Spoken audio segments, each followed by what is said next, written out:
Welcome to V news Telangana. ముందుగా headlines.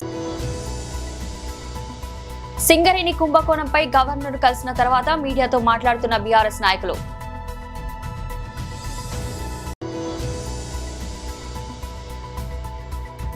Shri Guvvala Balaraju గారు X మీడియాతో మాట్లాడుతున్న ఎమ్మెల్యే.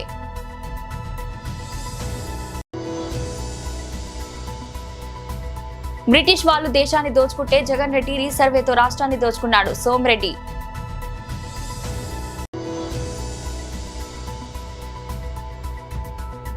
ఫ్రాన్స్ లో తొలి హిందూ దేవాలయానికి శంకుస్థాపన. సింగరేణి కుంభకోణంపై గవర్నర్ కలిసి తర్వాత మీడియాతో మాట్లాడుతున్న బీఆర్ఎస్ నాయకులు. సభ్యుల బృందం, మా సీనియర్ నాయకుల బృందం అందరం కూడా కలిసి వారికి ఒక వివరమైన విజ్ఞాపన పత్రాన్ని రాష్ట్రంలో జరుగుతున్న అవినీతి, ముఖ్యంగా సింగరేణిలో జరుగుతున్న దోపిడీ విషయంలో వారికి అందజేయడం జరిగింది. సింగరేణిలో అవినీతి జరుగుతున్నదని ఆధారాలతో సహా మా శాసనసభ పక్ష ఉపనాయకులు, మాజీ మంత్రి పెద్దలు హరీష్ రావు గారు పత్రికా సమావేశం పెట్టి ఆధారాలతో సహా బయటపెట్టినప్పటి నుంచి కాంగ్రెస్ పార్టీలో వణుకు మొదలైంది. మీడియా కూడా మాకు సహకరించి ఈ కుంభకోణాన్ని పూర్తి స్థాయిలో బట్టబయలు చేసేసరికి పాలకుల గుండెల్లో రైళ్లు పరిగెడుతూ ఉన్నాయి. కేవలం మాట్లాడడమే కాదు, ఆధారాలతో సహా మరి ఈరోజు పూర్తి స్థాయిలో ఈ కుంభకోణాన్ని బట్టబయలు చేసినాం. సరిగా దాన్ని డైవర్ట్ చేయడానికి, ప్రజల అటెన్షన్ని దృష్టి మళ్లించడానికి విచారణ పేరిట ఇవాళ ఒకరి తర్వాత ఒకరిని పిలుస్తున్న విషయం కూడా మీకు తెలుసు. ఇవాళ సీఎం అంటే తెలంగాణలో చీఫ్ మినిస్టర్ కాదు, సీఎం అంటే కోల్ మాఫియాకి నాయకుడిగా ఇవాళ రాష్ట్ర ప్రజలు, ముఖ్యంగా సింగరేణి కార్మికులు భావించే పరిస్థితి వచ్చింది. ఇవాళ మీరు అర్థం చేసుకుంటే ఈ కుంభకోణాన్ని రాష్ట్ర ప్రజలు, ముఖ్యంగా సింగరేణి ప్రాంతంలో ఉండే మా కార్మిక సోదరులు కూడా అర్థం చేసుకుంటే చాలా స్పష్టంగా ఆధారాలతో సహా మేము బయటపెట్టిన తర్వాత, ముఖ్యంగా మేము లేవనెత్తిన కొన్ని ప్రశ్నల విషయంలో ఇప్పటి వరకు ప్రభుత్వం నుంచి ఒక్క సమాధానం కూడా రావడం లేదు. ఇక ఇట్లాంటి ముఖ్యమైన గంభీరమైన సమస్య విషయంలో స్పందించాల్సిన ముఖ్యమంత్రి గారేమో అప్పుడప్పుడు ఫుట్బాల్ ఆడుతున్నాడు సింగరేణితో, లేదా ఇవాళ విదేశాల్లో తిరుగుతూ ఏదో పాఠాలు నేర్చుకుంటున్నా అంటూ పోజులు కొడతా ఉన్నాడు. కానీ నేను వారికి గుర్తు చేస్తా ఉన్నా, ఏ వయసులో ముచ్చట ఆ వయసులో జరగాలి. చదువుకోవాల్సిన టైంలో చదువుకోక ఇప్పుడు చదువుకుంటానంటే ఏమొస్తుందో ఒకసారి వారు కూడా ఆలోచించుకోవాలి. మీరు 10 కోట్ల రూపాయల సింగరేణి నిధులు, సింగరేణి సంస్థకు సంబంధించిన నిధులు దుర్వినియోగం చేసి మీరు ఫుట్బాల్ ఆటకి, ఈ రాష్ట్ర ప్రజలతో మీరు ఎలాగో ఫుట్బాల్ ఆడుతున్నారు, కానీ సింగరేణి సంస్థతో కూడా ఫుట్బాల్ ఆడుతూ 10 కోట్ల రూపాయలు దుర్వినియోగం చేసి ఈరోజు ఆ సంస్థకి తీరని అన్యాయం చేసింది ఇవాళ రేవంత్ రెడ్డి గారు. ఒక్క స్కామ్కి సంబంధించి ఇన్ని ఆధారాలు బయట పెడితే కూడా ఒక్క స్కామ్ సంబంధించి కూడా ఇప్పటి వరకు పాలకుల వైపు నుంచి సమాధానం లేదు. మేము అడిగాం, స్పష్టంగా చెప్పాం, మళ్ళీ అడుగుతా ఉన్నాం. ఓబీ టెండర్ల విషయంలో, ఓవర్ బర్డెన్ టెండర్ల విషయంలో గతంలో ఎన్నడూ లేని సైట్ విజిట్ సర్టిఫికేషన్, అంటే మీరు సైట్ మీదకి రావాలి, అక్కడికి వచ్చినట్టు సర్టిఫికేట్ తీసుకోవాలి అనే నిబంధన పారదర్శకతకు పాతర వేసి ఎందుకు పెట్టినారు, గతంలో ఎన్నడూ లేని విధంగా ఇది ఎందుకు పెట్టారంటే ఇంతవరకు సమాధానం లేదు. శ్రీ గువ్వల బాలరాజు గారు ఎక్స్ మీడియాతో మాట్లాడుతున్న ఎమ్మెల్యే. అందరికీ నమస్కారం. గత 3-4 రోజులుగా అచ్చంపేట నియోజకవర్గం నల్లమల్ల ఫారెస్ట్లో జరిగినటువంటి సంఘటనలపైన విస్తృతంగా చర్చ జరుగుతూ ఉంది. అందులో ప్రధానంగా ఛత్తీస్గఢ్ నుంచి ఇతరతర ప్రాంతాల నుంచి అచ్చంపేట నియోజకవర్గానికి ఒక పక్క కేంద్ర ప్రభుత్వం మారుతున్నటువంటి దేశంలో అభివృద్ధి చెందుతున్నటువంటి, అదే మాదిరిగా వికసిత్ భారత్ పేరిట కేంద్ర ప్రభుత్వం, ప్రత్యేకించి నరేంద్ర మోడీ గారు, గౌరవ ప్రధాని గారు చేస్తున్నటువంటి ప్రయత్నంలో ప్రతి ఒక్కరూ భాగస్వాములు అవుతున్నటువంటి ఈ తరుణంలో ఇంకా కూడా అప్పుడున్నటువంటి పరిస్థితుల రీత్యా, అప్పుడున్నటువంటి ప్రభుత్వాల కార్యకలాపాల దృష్ట్యా, ప్రజా వ్యతిరేక విధానాల దృష్ట్యా కొన్ని సంస్థలు ఏర్పడి ఉండొచ్చు. కానీ ప్రపంచంతో పోటీ పడుతూ భారతదేశం అభివృద్ధిలో కానీ వివిధ రంగాల్లో అద్భుతమైనటువంటి ప్రగతిని సాధిస్తూ ఉంది. కాబట్టే కేంద్ర హోంశాఖ కేంద్ర అడవుల్లో ఉంటున్నటువంటి నక్సలైట్స్కు పిలుపునిచ్చి జనజీవన స్రవంతిలో కలవండి, దేశ అభివృద్ధికి తోడ్పాటునివ్వండి, మీకు ఉన్న డిమాండ్లు ఏందో ప్రజల్లో ఉంటూ ప్రభుత్వాన్ని ప్రజాస్వామ్యబద్ధంగా అడగండి, ప్రభుత్వం సానుకూలంగా మీ డిమాండ్లు ఏమైనా ప్రజల హితం కోసమైతే పరిష్కరించడానికి సిద్ధంగా ఉన్నామని చెప్పినటువంటి కారణంగా 30-40 సంవత్సరాల పాటు కేంద్ర కమిటీలో కీలక బాధ్యతలు పోషించినటువంటి వాళ్ళు సైతం లొంగిపోయి ఈరోజు ప్రభుత్వ పిలుపుకు స్పందించి సహకరిస్తున్నటువంటి పరిస్థితి. కానీ రాష్ట్ర ముఖ్యమంత్రి గారి నియోజకవర్గమైనటువంటి అచ్చంపేటలో ఈరోజు ప్రభుత్వం కారణమా, అక్కడ ఉన్నటువంటి ఎమ్మెల్యే కారణమా తెలియదు, కానీ కొంతమంది కీలకమైన ఒక్కొక్కరిపైన 20 లక్షల రివార్డ్, అదేవిధంగా ఇంకొకరిపైన 8 లక్షల రివార్డు ఉంది. అటువంటి నక్సలిజంలో పనిచేస్తున్నటువంటి వాళ్ళు లొంగిపోకుండా నల్లమల్లలో ఉంటూ ఉన్నారు, ఆశ్రయం పొందుతూ ఉన్నారంటే నాకు తెలిసి ఇది ఖచ్చితంగా అక్కడ ఉన్నటువంటి ఎమ్మెల్యే లేదంటే అనక తప్పదు, రాష్ట్ర ప్రభుత్వం కూడా ఇండైరెక్ట్గా వీరిని కాపాడుతున్నట్టుగా భావించాల్సినటువంటి పరిస్థితి. బ్రిటిష్ వాళ్ళు దేశాన్ని దోచుకుంటే జగన్ రెడ్డి రీసర్వేతో రాష్ట్రాన్ని దోచుకున్నాడు. సోమిరెడ్డి ఈ ల్యాండ్ టైటిలింగ్ యాక్ట్ ఒక దుర్మార్గమైన చట్టం. జగన్మోహన్ రెడ్డి గవర్నమెంట్లో ల్యాండ్ టైటిలింగ్ యాక్ట్ తెచ్చారు. ప్రజలు వాళ్ళ ఆస్తుల హక్కుల మీద నలిగిపోయినారు. అప్పుడు మేము కూడా ఒక హామీ ఇచ్చాం, రీసర్వే పేరుతో కానీ ల్యాండ్ టైటిలింగ్ యాక్ట్తో వచ్చిన నష్టాన్ని కానీ మేము సవరిస్తామని చెప్పాం. ల్యాండ్ టైటిలింగ్ యాక్ట్ రద్దు చేశాం. ఆయన ధర్మాన ప్రసాదరావు గారు, ఆయన ఇప్పుడు కేంద్రానికి ఒక లేఖ రాశాడు. మేము ప్రజల ఆస్తులు కాపాడేదానికి ల్యాండ్ టైటిలింగ్ యాక్ట్ తెచ్చాము, తెలుగుదేశం ప్రభుత్వం దాన్ని రద్దు చేసింది, మీరు దాని మీద చర్యలు తీసుకొని అది ఇంప్లిమెంట్ అయ్యేటట్టు చూడమని చెప్పింది. నీతి ఆయోగ్ డైరెక్షన్ ప్రకారం మేము చేసామని చెప్పారు. నీతి ఆయోగ్ చాలా క్లియర్గా చెప్పింది ఏమనంటే, మహారాష్ట్ర మోడల్గా తీసుకోమన్నది. ఇప్పుడు క్లియర్గా ఇక్కడ చెప్పింది, states may adopt the version best suited for them. అంటే రాష్ట్రాలు ఈ టైటిలింగ్ వ్యవస్థని పటిష్టం చేసేదానికి మహారాష్ట్ర ఎగ్జాంపుల్గా కూడా ఇది లెటర్ పెట్టినారు. 2019 డిసెంబర్ 20 కేంద్ర ప్రభుత్వం రాజీవ్ గౌబా క్యాబినెట్ సెక్రటరీ రాష్ట్రపతి భవన్ నుంచి టోటల్ అన్ని రాష్ట్రాలకి లెటర్ పెట్టింది. మహారాష్ట్ర బాగుంది, వాళ్ళు తెచ్చిన చట్టం, దాన్నైనా చూసుకోండి, లేదా మీకు ఏది బెటర్ ఆప్షన్ అనుకుంటే దాన్ని ఇంప్లిమెంట్ చేయండి, చట్టం తేండి. ఈ రైతులకు భూముల హక్కుల మీద, యజమానులకి హక్కుల మీద లక్షల కేసులు కోర్టులలో నలుగుతున్నాయి అని ఒక సలహా ఇచ్చింది. దానికి నీతి ఆయోగ్ సిఫార్సులు ఏమన్నదంటే, నిపుణులను, బాధ్యతాయుతంగా ఉండే అధికారులను, న్యాయాధికారులను మాత్రమే అప్పీలేట్ ట్రిబ్యునల్లో నియమించాలన్న నీతి ఆయోగ్ సూచనల్ని పక్కన పెట్టేసింది. దాంట్లో సింపుల్గా ఎనీ పర్సన్ అనే పదాన్ని చేర్చేసింది. Any person. ఆ ల్యాండ్ టైటిలింగ్ యాక్ట్ వచ్చిన తర్వాత ఎంత దురదృష్టం అంటే, దానికి టీఆర్ఓ అంటే టైటిల్ రిజిస్ట్రార్ ఆఫీసర్, ఒక జిల్లాలో టీఆర్ఓ అని వేస్తారు. అంటే ఎనీ ఆఫీసర్ అని పెట్టుకున్నారు కదా. నీతి ఆయోగ్ డైరెక్షన్స్ పక్కన పెట్టి ఒక రిటైర్డ్ ఆర్డీఓ, నెల్లూరు జిల్లాలో ఒక రిటైర్డ్ ఆర్డీఓ ఉంటాడు, ఆయన్ని టైటిల్ రిజిస్ట్రార్ ఆఫీసర్గా పెడతారు. ఆయనకి ప్రజల ఆస్తుల మీద ఆ టీఆర్ఓ నిర్ణయమే తుది నిర్ణయం అన్నట్టు సెక్షన్లు ఉన్నాయి.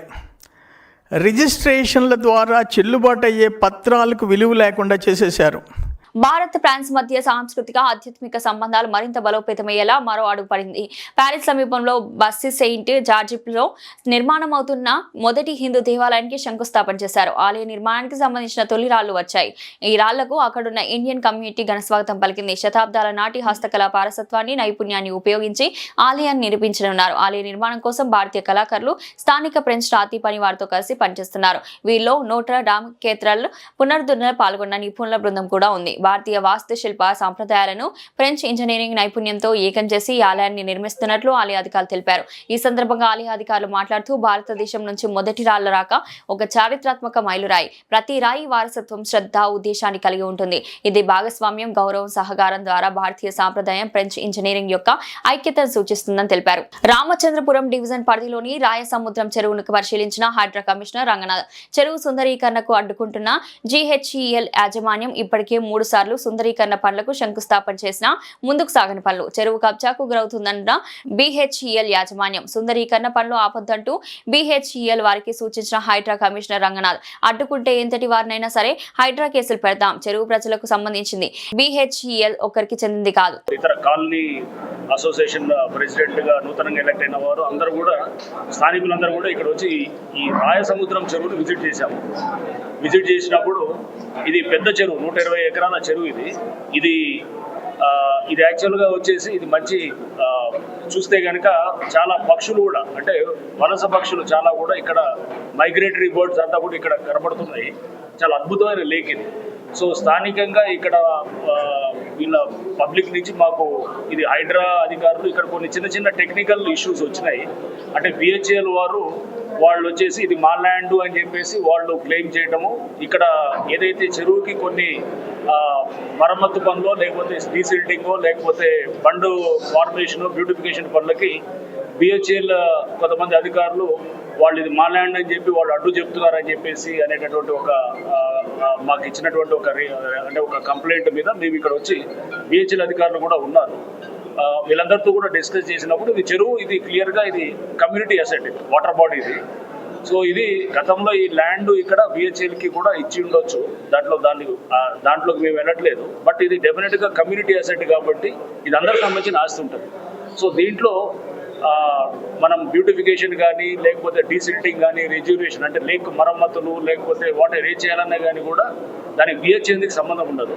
సో వాళ్ళ అధికారులు కొంత కన్ఫ్యూజన్ ఉన్నారు. మేము ఒక లెటర్ కూడా హైడ్రా నుంచి షూటప్ చేస్తాము వాళ్ళ CMD గారికి, వాళ్ళ ED గారికి, అట్లానే వాళ్ళకి కూడా క్లారిటీ ఇస్తూ. సుప్రీంకోర్టు జడ్జిమెంట్లు చాలా ఉన్నాయి. సుప్రీంకోర్టు జడ్జిమెంట్లు కానీ, చట్టాలు కానీ చాలా స్పష్టంగా చెప్పినాయి. ఇదంతా కూడా కమ్యూనిటీ అసెట్ కాబట్టి అందరికీ దీంట్లో స్టేక్స్ ఉంటాయి. జస్ట్ లైక్ ఎవరో ఒక గేటెడ్ కమ్యూనిటీలో ఒక చెరువు ఉందనుకోండి, అది వాళ్ళ ఆస్తి అయిపోతుంది అన్నమాట, అందరికీ పబ్లిక్ ఆస్తి అవుతుంది. సో దాని మీద క్లారిటీ ఇస్తాము. ప్లస్ అట్లానే ఇక్కడ స్థానికంగా వీళ్ళందరి నుంచి కూడా మాకు వచ్చిన రిక్వెస్ట్ ఏంటంటే ఇది హైడ్రా టేకప్ చేస్తే బాగుంటుంది అనేటటువంటి కూడా చెప్పారు. తప్పకుండా అది చూస్తాము. ప్రపోజల్స్ కూడా గవర్నమెంట్కి సబ్మిట్ చేస్తాము. గవర్నమెంట్ డెసిషన్ తీసుకుంటే మేము దీన్ని టేకప్ చేయడానికి కూడా మేము సుముఖంగా ఉన్నాము. దీనికి ఒక సర్వే కూడా చేపిస్తాము. ఇది చూసాము, అంతా కూడా మురికి నీళ్లు లోపలికి వస్తున్నాయి, అంటే సీవేజ్ వాటర్ అంతా కూడా వస్తున్నది. దాని ద్వారా ఏమవుతుందంటే ఈ సీవేజ్ రావడంతో చూసాము చాలా చోట్ల ఇన్లెట్స్ దగ్గర గుర్రపు డెక్ అంతా కూడా ఫార్మ్ అయ్యి పక్కన ఉన్నటువంటి ప్రాంతానికి విపరీతమైన దోమలు, దాంతోపాటు పొల్యూషన్ ఉంది. ఇక్కడ మీకు వాటర్ బాడీస్లో మీకు వచ్చే వాటర్ కూడా క్వాలిటీ చాలా బ్యాడ్ క్వాలిటీ ఉంటుంది. దానివల్ల రేపు ముందు క్యాన్సర్ ఇటువంటి వ్యాధులు వచ్చేదానికి కూడా ఛాన్సెస్ ఉంటాయి. సో అందుకోసం మనం ఈ చెరువుని చేసినప్పుడు సమగ్రంగా అన్ని కోణాల్లో దీన్ని మనం చేస్తే కనుక ఈ చుట్టుపక్కల ఉన్నటువంటి వాళ్ళకి ఒక మంచి రిక్రియేషన్గా, ఒక వాకింగ్ ట్రాకే కాదు, పిల్లలు ఆడుకోవడానికి ఒక మంచి ప్లే ఏరియాస్ ఇస్తాము. ప్లస్ దాంతోపాటు పార్కులు, గార్డెన్స్ వస్తాయి. ప్లస్ ఇంతే కాకుండా ట్రీట్మెంట్ చేసి STP లాంటివి కూడా ప్లాన్ చేసి, అంటే సమగ్రంగా ఒక చెరువును డెవలప్ చేయాలంటే అన్ని కోణాల్లో చేయడానికి హైదరాబాద్ అయితే మేము ప్రయత్నం చేస్తాం.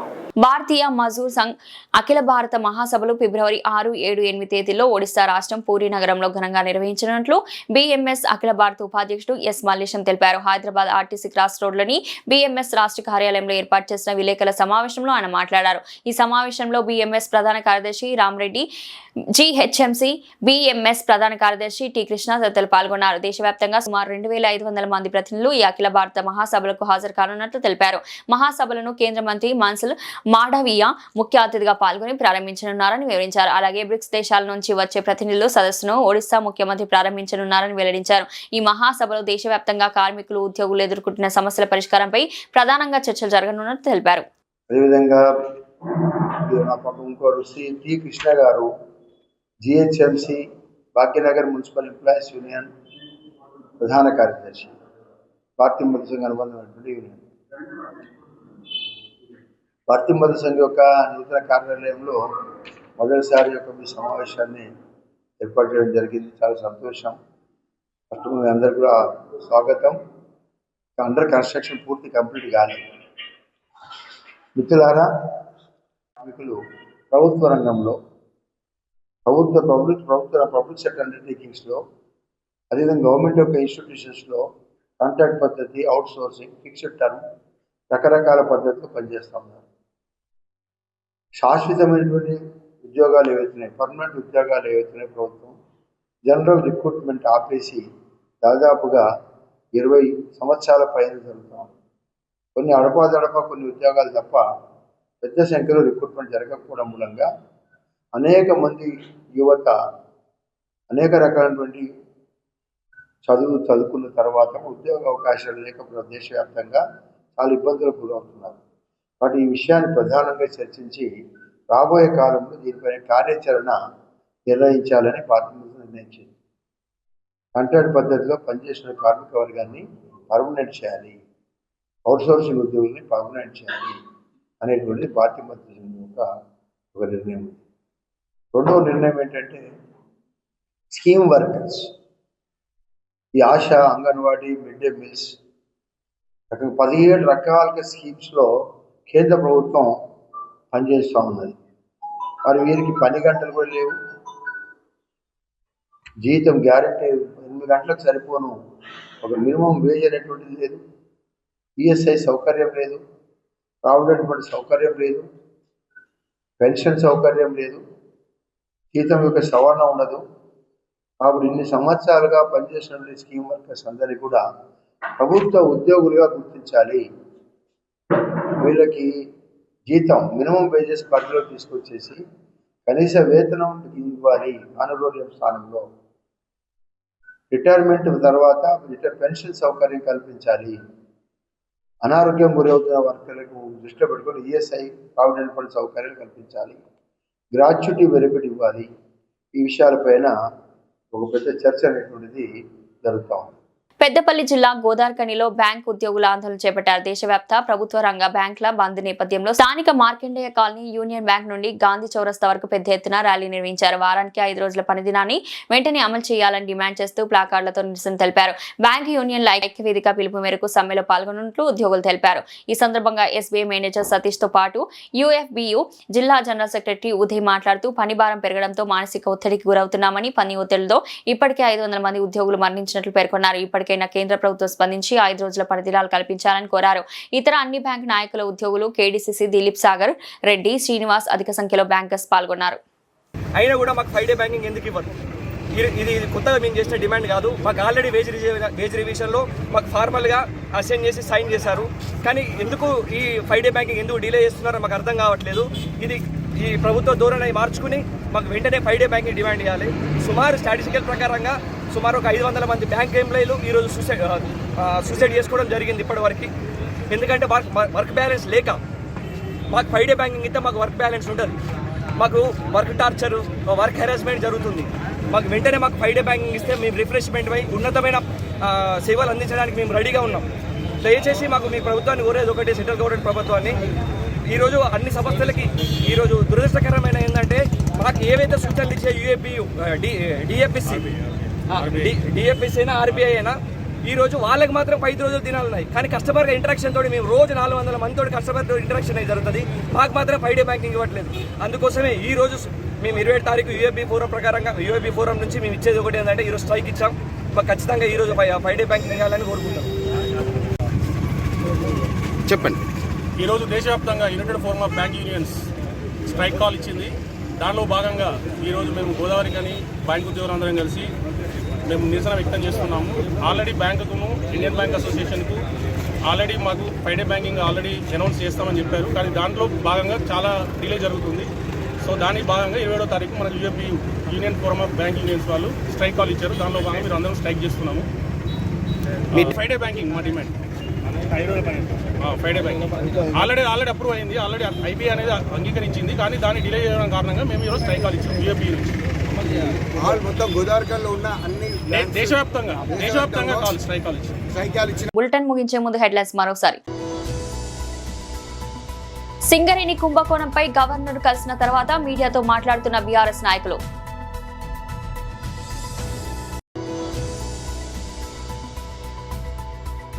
శ్రీ గువ్వల బాలరాజు గారు ఎక్స్ మీడియాతో మాట్లాడుతున్న ఎమ్మెల్యే.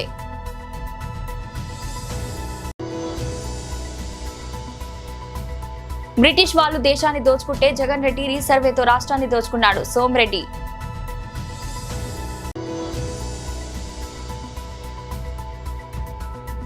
ఫ్రాన్స్ లో తొలి హిందూ దేవాలయానికి శంకుస్థాపన.